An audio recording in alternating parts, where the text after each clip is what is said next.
Assalamualaikum warahmatullahi wabarakatuh. Salam sejahtera untuk kita semua. Salam Om Swastiastu, Namo Buddhaya, salam kebajikan. Hai, izin memperkenalkan diri ya. Nama saya Diana Febrianti dari kelas PS25H dengan NIM 1192. Di sini saya ingin memenuhi tugas UTS dari mata kuliah filsafat dengan dosen pengampu Bapak Khairul Ibad MPSI. Nah, tugas UTS-nya itu adalah membuat video minimal durasinya 8 menit dengan materinya tuh sanggahan, kritikan maupun refleksi tentang teori dan tokoh filsafat. Nah, mungkin di sini saya akan sedikit merefleksi filsafat Helenistik abad pertengahan pada abad keempat sebelum Masehi. Di sini dengan aliran dari Epikureanisme. Nah, Epikureanisme itu pada abad keempat sebelum Masehi dengan tokoh pengembangnya itu Epikurus. Hedonisme. Setelah mendengar kata hedonisme tuh pasti yang terpikir di pikiran kita tuh awalnya pasti foya-foya, terus berpesta, terus juga kehidupan bebas tanpa batas. Nah, tapi hedonisme di Epikurus ini berbanding sebalikannya. Hedonisme menurut Epikurus itu mencari kenikmatan untuk sebuah ketenangan. Jadi bukan untuk sebuah kekacauan. Nah, tapi tidak semua ketenangan itu bisa dikejar. Epikuros sendiri lebih mencari ketenangannya itu seperti dari kesehatan fisik, ketenangan jiwa, dan juga tujuan utama untuk mencari kenikmatan ini adalah berbahagia.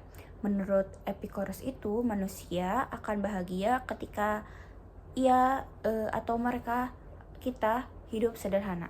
Nah, tujuan utama Epikuros ini tujuan hidupnya mencari kebahagiaan dan menghindari penderitaan atau rasa sakit yang dialami.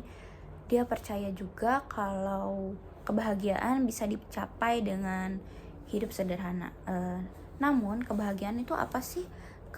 Kebahagiaan itu adalah ketenangan batin tanpa menyimpan rasa sakit.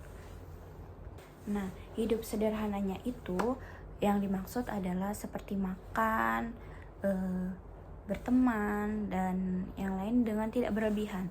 Nah, juga mengurangi keinginan-keinginan yang berlebihan seperti itu. Nah, maaf Pak. Jadi hedonisme Epikurus ini bukan ngajarin kita tentang hidup liar, tapi mengajarkan kita untuk memiliki kesenangan yang bernilai. Ajaran hidup untuk mencapai kebahagiaan dari Epikurus ini ada 4. Yang pertama itu tadi menjaga kesehatan fisik dan kesehatan mental. Jadi jika yang saya tangkap, jika kesehatan fisik dan kesehatan mental kita stabil, itu kita akan merasakan bahagia. Kita bisa melakukan kegiatan yang bisa membuat kita bahagia. Nah, yang kedua itu kematian tidak bermakna apa-apa.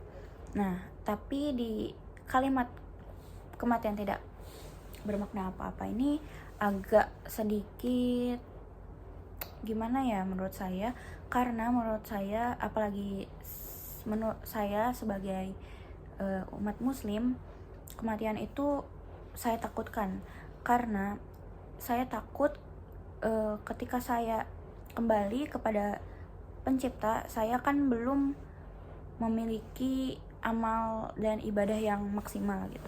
Jadi itu lumayan takut. Jadi untuk kalimat kematian tidak bermakna apa-apa itu lumayan kurang setuju Pak. Cuman mungkin Epikuros ini membuat kalimat kematian tidak bermakna apa-apa ini untuk mengurangi rasa takut dan kecemasan berlebih pada diri. Karena jika kecemasan dan ketakutan berlebih itu jiwanya jadi gak tenang, jadi untuk bahagia itu susah. Nah, yang ketiga itu mengawasi dan kontrol keinginan lebih yang muncul di diri kita.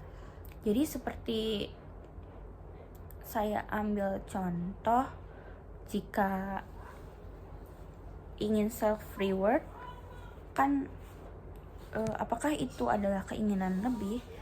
Karena kan keinginan yang yang dasarnya itu kan ada 3 ya Pak. Yang pertama itu butuh dan berfungsi, yang kedua butuh namun tidak berfungsi atau tidak terlalu berfungsi, yang ketiga itu yang sia-sia. Yang butuh dan berfungsi itu contohnya makan, untuk kesehatan dan juga teman, itu kan dibutuhkan. Yang kedua itu yang butuh tapi tidak terlalu penting, tidak terlalu berfungsi, itu mungkin seperti makan makanan mewah. Nah, yang ketiga itu adalah sia-sia. Jadi seperti menghambur-hamburkan, berpesta, berfoya-foya, tapi untuk mencapai kebahagiaan setiap orang itu kan berbeda-beda Pak.